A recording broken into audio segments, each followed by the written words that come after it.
1.2. 1. H.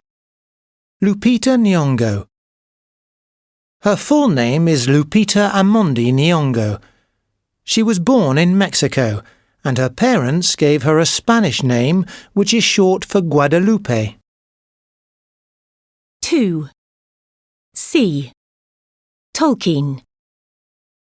He was an English writer, poet and university professor, and author of The Lord of the Rings. His full initials were J.R.R.T. John Ronald Reuel Tolkien, but he was known as Ronald to his family. 3. A. Marie Curie. Her maiden name was Skłodowska, but she was awarded the Nobel Prize under her married name. 4. F. Miley Cyrus. Her name comes from her childhood nickname of Smiley. She changed her name legally from Destiny in 2008. 5.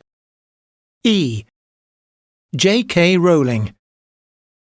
After she became a famous novelist, she published detective stories under the pseudonym Robert Galbraith. 6. B. Winona Ryder. She is an award-winning actress who is named after a city near where she was born, in the state of Minnesota, USA.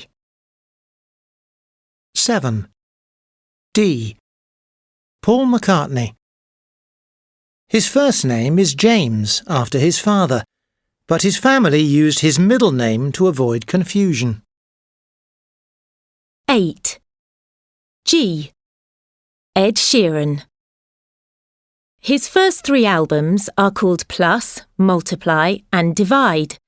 His name is Edward, but he's called Ed for short. 1.3. 1. Fish. I. Chris. Bill. Linda. Diana. 2. Tree. E. Peter. Steve. Emily. Eve. 3. Cat. A. Alex. Amy. Andrew. Anna. 4. Horse. Or. George. Paula.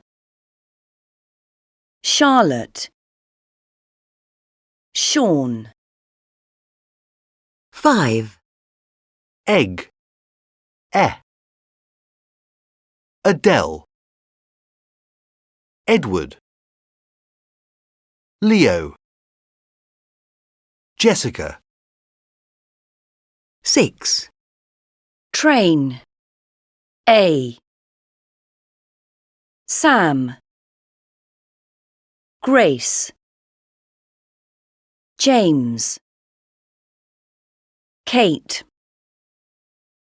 7. Phone. O. Tony. Joe. Nicole. Sophie. 8. Bike. I. Caroline. Mia. Mike. Simon. 1.4. 1. Excuse me, I'm doing a survey. Can I ask you some questions about your name? Okay. So, what's your name? Sean Gibson. Is that S-E-A-N or S-H-A-U-N? S-E-A-N. Why did your parents call you that? I think I'm named after the actor Sean Connery, who played James Bond in the 60s. He was still very famous at the time when I was born. Uh-huh. Do you have a nickname? Yes. At school they used to call me Gibbo because of my surname Gibson. I didn't really mind it because most people were called by some nickname or other. And are you happy with your first name? I like it. I was usually the only Sean at school, which I think was quite a good thing. But people find it quite difficult to spell, especially as there are 2 possible spellings, and most foreign people find it really difficult to pronounce. Would you like to change it? No, I definitely wouldn't change it. 2. So, what's your name? Deborah? Is that with an H at the end? Yes. Deborah. Why did your parents call you that? I'm actually named after the hospital where I was born, Deborah Hospital in New Jersey, near New York. My dad thought of that. Do you have a nickname?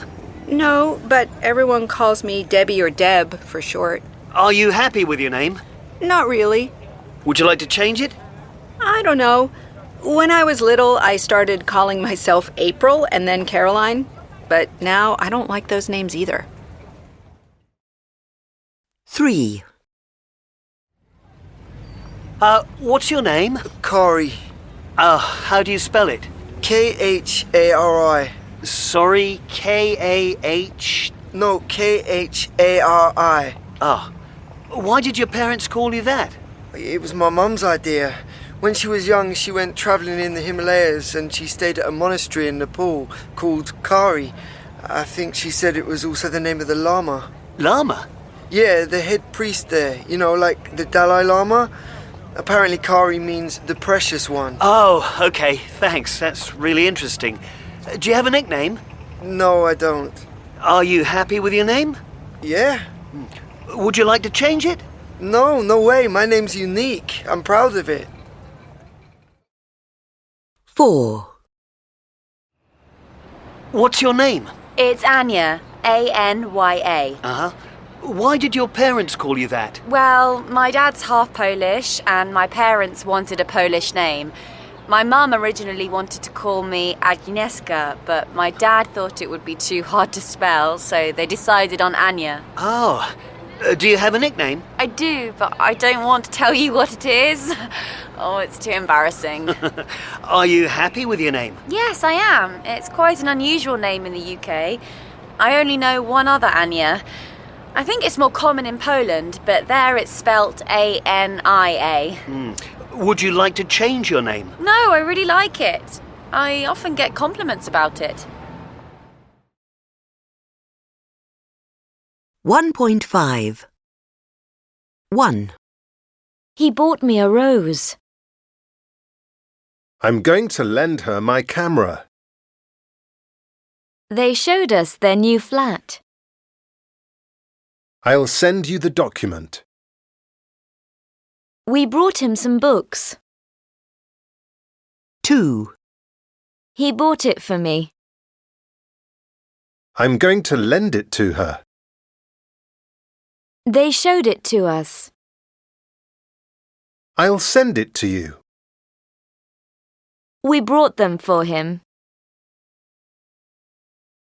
1.6. 1. Give me the book.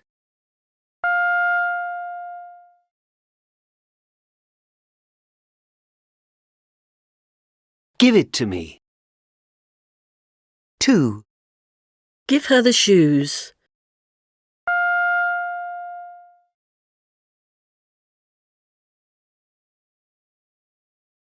Give them to her. 3.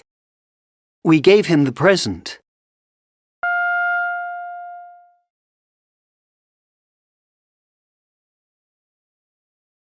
We gave it to him. 4. Show me the photo.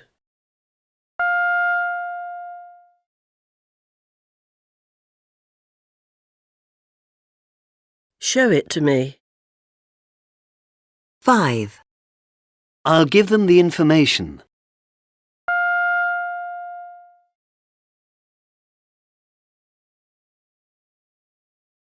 I'll give it to them.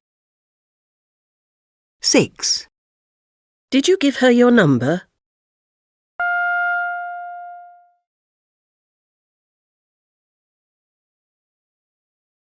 Did you give it to her? 7. She didn't send me an email.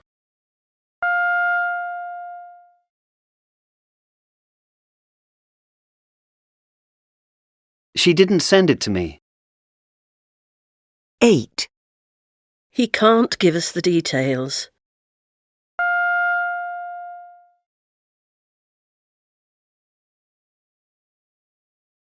He can't give them to us. 1.7. A. Burberry. B. Ferrari. C. Vodafone. D. Samsung. E. Nivea. F. Nike. G. Starbucks. H. Bluetooth. 1.8.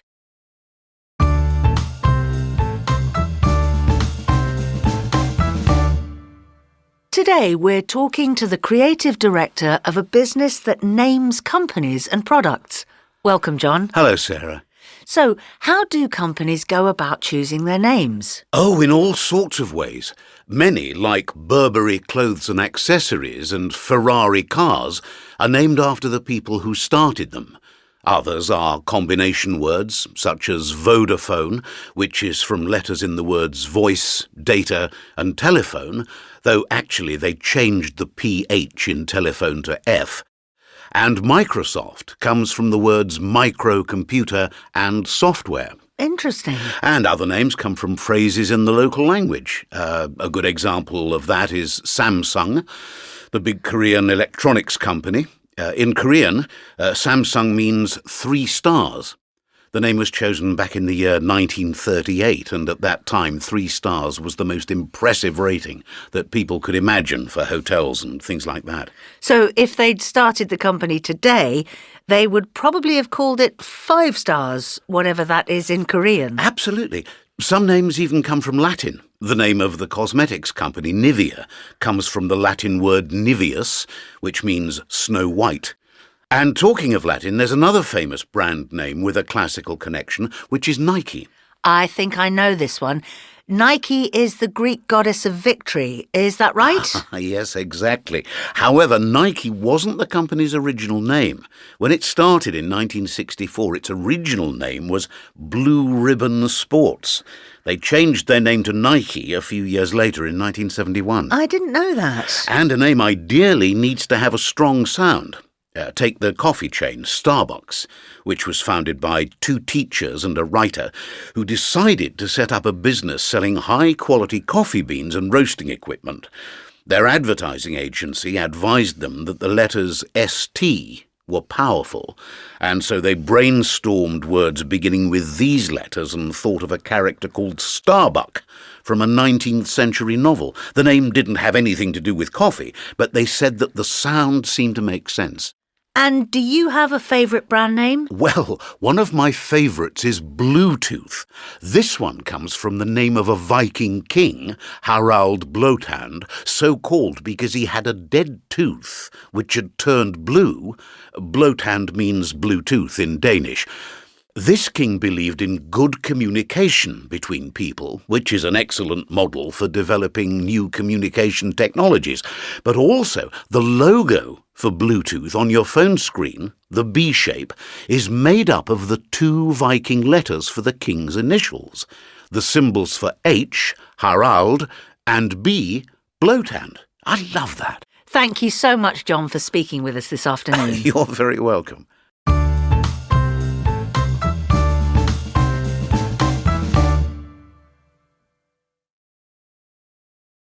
1.9. Adjective suffixes. 1. Describing people. Sociable. sensible, lovable, reliable,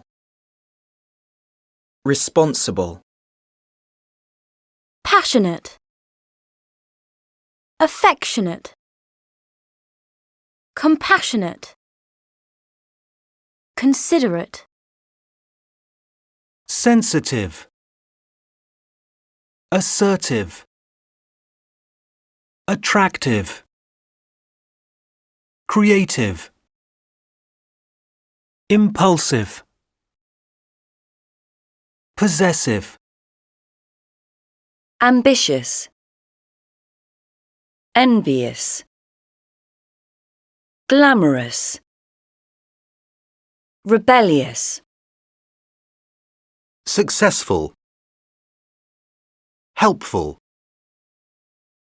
powerful,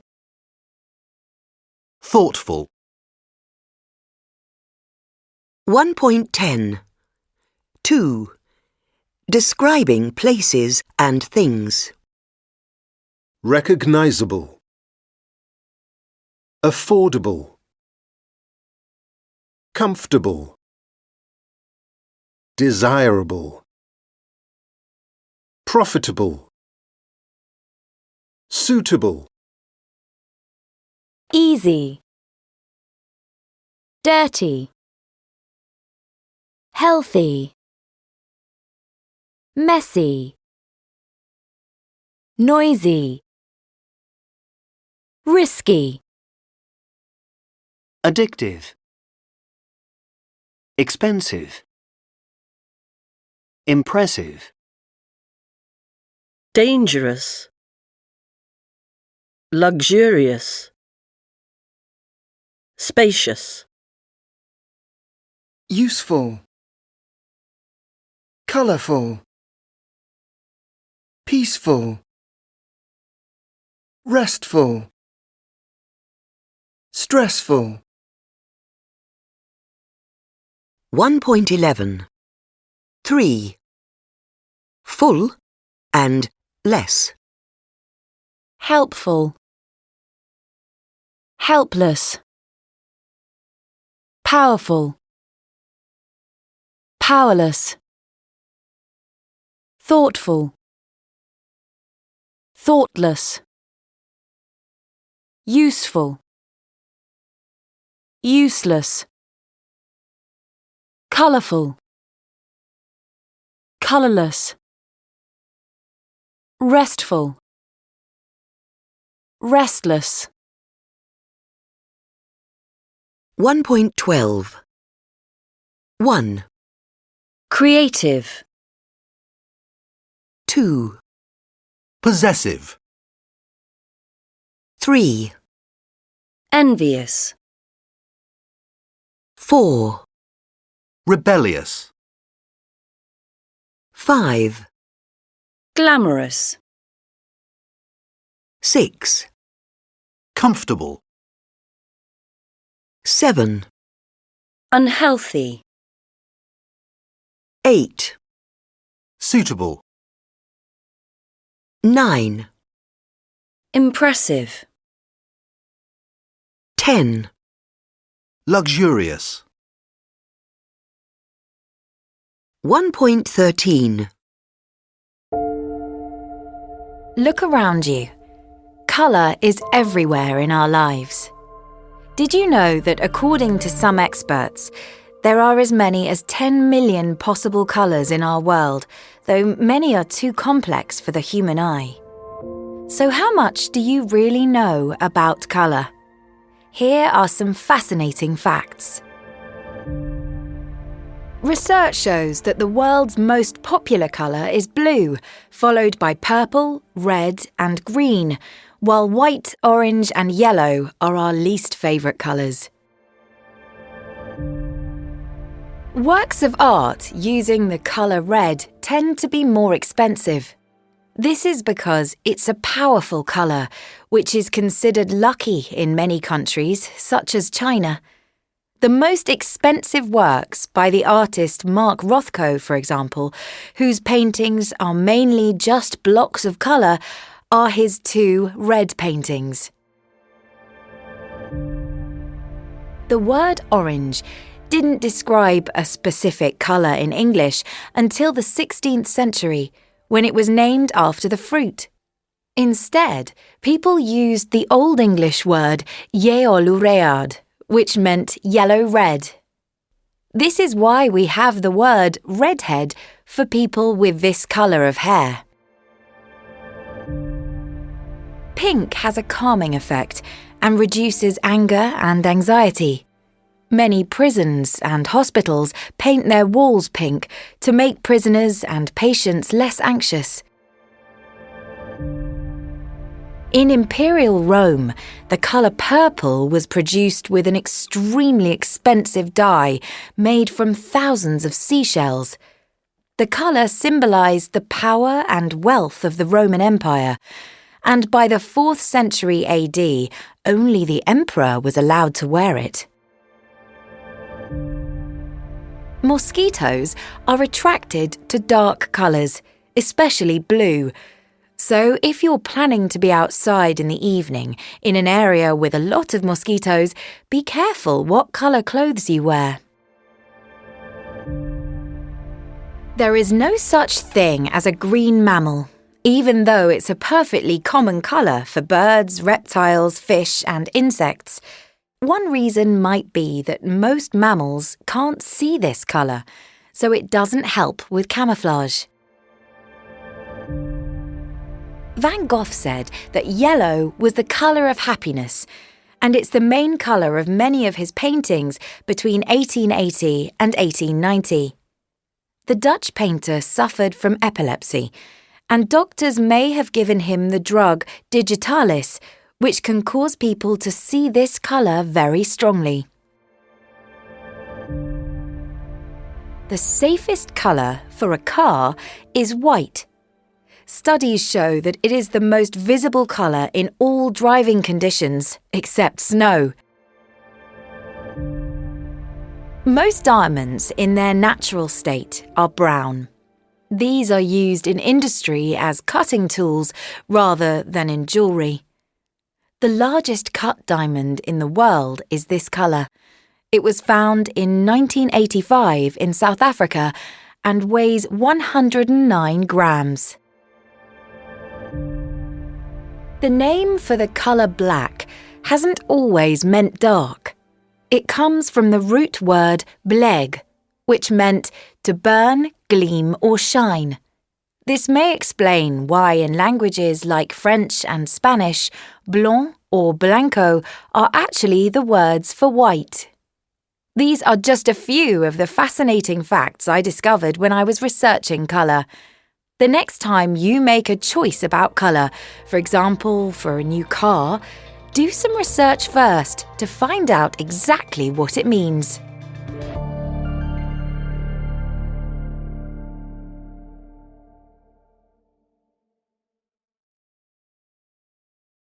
(1.14) 1.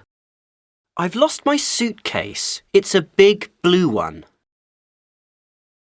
Expensive laptops are usually more reliable than cheap ones.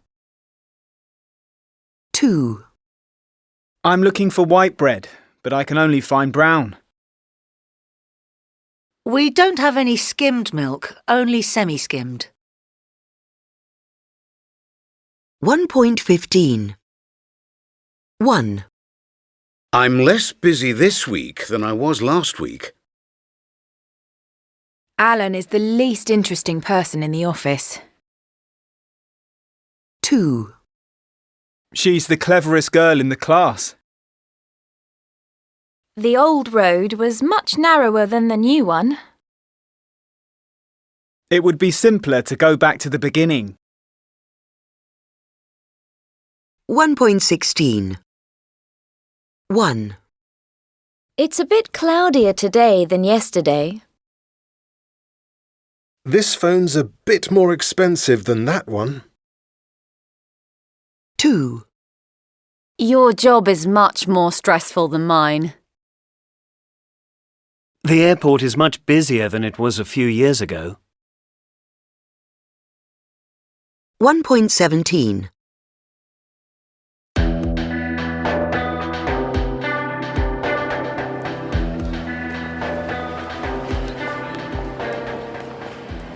Day 1, 2 p.m. Jenny Zielinski has just arrived in London. Her husband, Rob, is still in the States, but Jenny's going to visit his dad, Henry, before she starts work. She's carrying a lot of bags and drops them. Oh! But a fellow passenger helps her. Are you all right? I'll carry that for you. Oh, yeah. That'd be great. Thank you. They don't know it, but a man is watching them. He makes a phone call. We've just arrived on the flight from New York. He's talking to someone. I'll follow them. Jenny gets to the queue for passport control. She's chatting to Andrew, the man who helped her with her bags. And have you been to the UK before? A few times, actually. I work for a magazine in the States, at New York 24/7, and we have a sister company in London. I see. And are you here on business this time? Sort of. I'm here for a few meetings, but I have a couple of days off beforehand. I'm visiting my father-in-law in the countryside. How about you? How was your holiday in New York? It wasn't really a holiday. I was doing some research there. That sounds interesting. It was, but I didn't have much time for sightseeing. Is your husband coming too? No, he's working. What does he do? He's a journalist. He's on assignment in Alaska at the moment. In Alaska? Wow. I know, right? I've never been, but he says it's incredible. I can imagine. A bit different from the English countryside. That's true. I better go. Oh, before I forget, here's your laptop. Oh, yeah. Thanks a lot. Sorry, I didn't ask your name. Andrew Page. And yours? Jenny Zielinski. It was nice meeting you. You too. And thanks again for helping with my bags. No problem. Have a great time at your father-in-law's. I will, if I ever get through here. Bye then. Yeah, bye. Take care. Andrew leaves, but the man follows him. Jenny gets through passport control, but after waiting at baggage reclaim, she discovers that her luggage hasn't arrived. She goes to lost luggage and waits in another queue. While she's waiting, she calls Henry, her father-in-law. Henry? Hi, yeah, I'm here at last. The flight was late taking off. I'm so sorry you've had to wait for me. I know. And you won't believe this. It looks like my suitcase didn't get here. I'm not sure. It's turning out to be a nightmare. I can't wait to just get back to your house and... Oh, hang on. I have to go. It's my turn. Bye.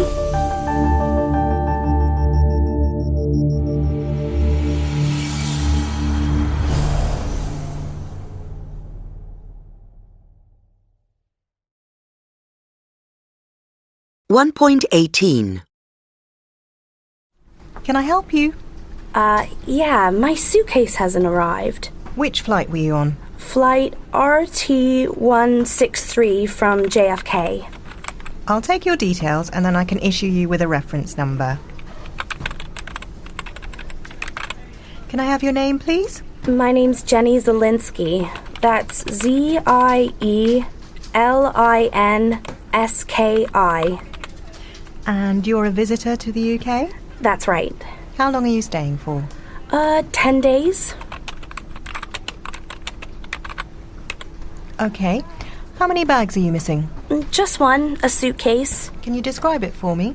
Well, it's kind of grayish blue and hard plastic, I think. And what size is it? Oh, it's medium size, like this, and it has wheels. Anything else? Yeah, there's a small lock and a label with my name and phone number on it. And what was in the suitcase? Just about everything. Clothes, toiletries, all my personal belongings, really. Can I have your address in the UK? Oh, just a minute. It's the Grange, Marsh Lane, Long Crendon, Oxfordshire. And a contact number? Yes, it's 001 202 494 012. And finally, can you sign this? Of course. Do you have any idea where it is? I mean, do you think it's still in New York? It's possible. We're very sorry for the inconvenience. Here's your reference number. You can track the progress of your luggage online or just give us a call. But we should be able to get it back to you within 24 hours. That'd be great. Thank you.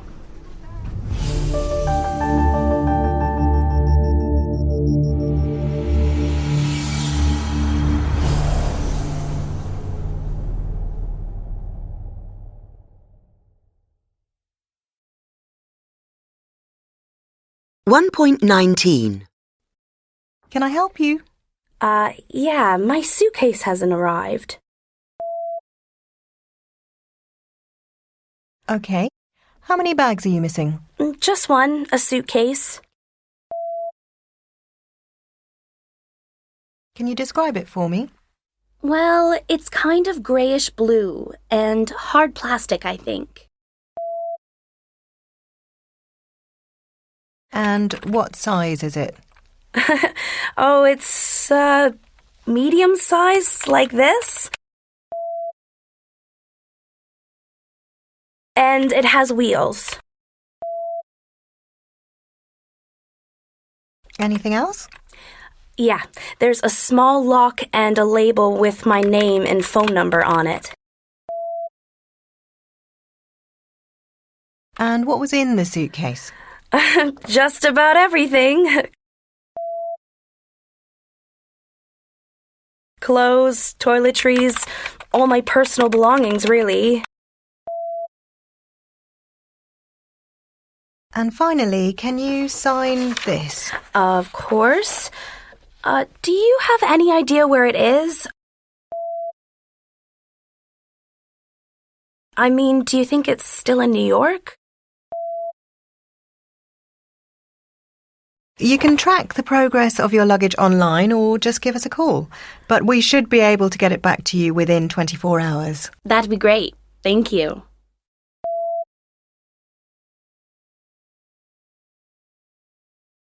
One 1.20.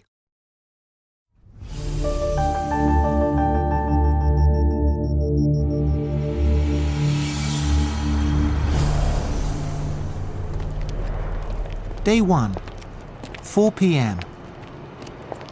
Jenny finally meets Henry, and they walk to the car park where he's left his car. So then I had to go to lost luggage and report it missing. Oh, you poor thing. What a journey. Well, I'm here now. And it's lovely to see you. It's great to see you too. No, let me take that. It's okay. You've had a hard journey. Allow me. Thanks, Henry.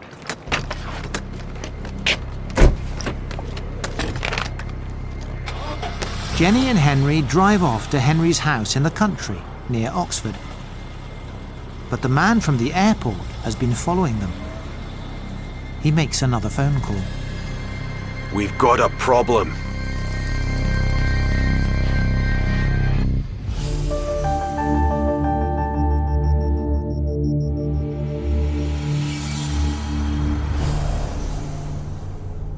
Day 1, 9 p.m. At Henry's house. Jenny calls Rob on Skype. I can't believe I'm not there with you, Jenny. Neither can I. It's weird, isn't it? I really miss you. Me too. How's Alaska? Not great. It's been snowing all day. I haven't left the hotel. Oh no, that's awful. What are you drinking? Is that coffee? No, it's tea. Tea? It's good, really. Where's Dad now? Oh, I think he's getting me something. I'm not sure what. So why are you using his computer? Ugh, it's crazy. You know my laptop? Yeah?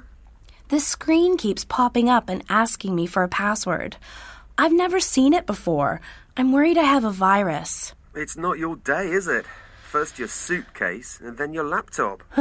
No, but your dad's being so nice. And he says your cousin Luke will be able to fix my computer for me. Apparently he's kind of a computer geek. Kind of? He's a genius. If he can't do it, nobody can. Well, I'm going to go and see him tomorrow. Here's a pair of my pajamas you can use, Jenny. Oh, wow. You'll look great in those, Jenny.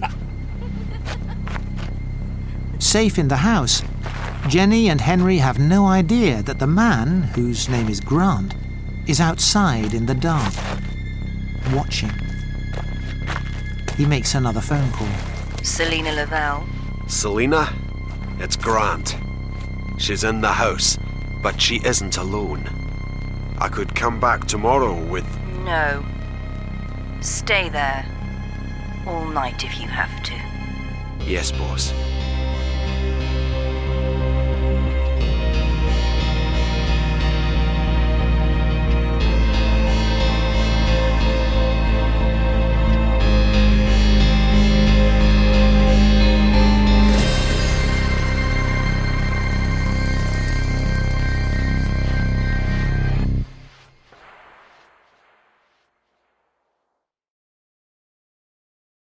One point 21. 1. And it's lovely to see you. 2. It's great to see you too. 3. No, let me take that. 4.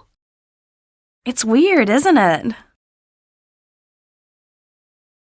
5. I really miss you. 6. Oh no, that's awful. 7. It's not your day, is it? 8. Oh, wow. You'll look great in those, Jenny.